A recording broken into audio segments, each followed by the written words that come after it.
ka pa rin po. Hindi po ito over promises na papasok ka lang dito tapos wala kang gagawin. Yung sinasabi po, nakikita ka kahit wala kang ginagawa in due time kapag nakapag-build ka ng team mo. Okay? Next na opportunity at kagandahan ng network marketing, community in support system. Wala kang iisang boss, kundi grupo ng mga mentor at partners na nagtutulungan. So lumalaki yung community mo. Kasi hindi ka nakasangguni lang sa isang tao. Mula sa iyo pababa, hindi mula sa inyo pataas, kundi mula sa iyo lalaki yung community mo, magkakaroon po kayo ng team effort, magkakaroon ng synergy.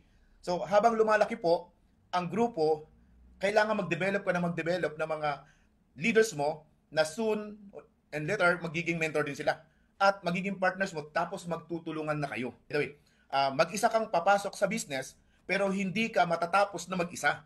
Kasi habang dumadami at lumalaki ang team mo, ang grupo mo ay dumadami din ang katulad mo na naduduplicate at nangangarap at nagiging leader na tulad mo. Okay. So, sagutin namin bakit ba inaayawan ng iba ang network marketing. Ito po yung mga dahilan. Unang dahilan, dahil sa maling karanasan ng ibang mga leader o maling leader. Natudungisan ang network marketing, mapangit ang image ng network marketing dahil dun sa mga maling leader na mali ang mindset, kaya nila ginawa ang networking. Kaya nung hindi nagka-resulta, yung blame niya ibabato niya sa network marketing. Pero ang katotohanan, ang blame niyan ay dun sa mga taong nagkamali.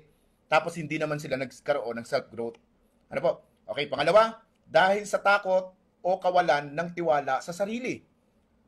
Maraming nag-failure. Actually, sabi lang kasi na pangit ang network marketing, sila yung mga hindi nila nakuha yung gusto nila. Sila yung hindi mga nagtagumpay. At bakit hindi sila nagtagumpay? Hindi po ang may kasalanan ay network marketing. Most probably, ang may kasalanan diyan ay yung tao na sumubok, pero dahil wala nang tiwala sa sarili, ay agad na sumuko. That's why, dahil sumuko, ano ang resulta nag-aantay?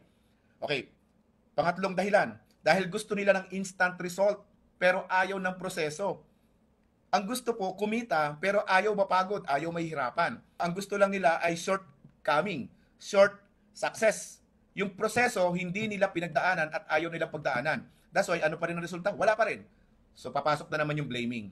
Laging i-blame ang network marketing. Pag dahilan, dahil hindi pa nila naunawaan ang tunay na halaga ng network marketing. Hindi po siya inaral. Ang gusto lang ay kumita. Kaya marami po ang hindi po talaga nagka-resulta. Ito ngayon yung sumisira sa network marketing. Pero, ang totoong may kasalanan kung bakit hindi po sila kumita at biniblame nila sa network marketing kasi hindi po nila nakita na sila nagkamali. Hindi po sila nag-improve. Okay. Ang katotohanan, ang network marketing ay hindi para sa tamad. Hindi para sa madaling sumuko. Para sa mga gustong umasenso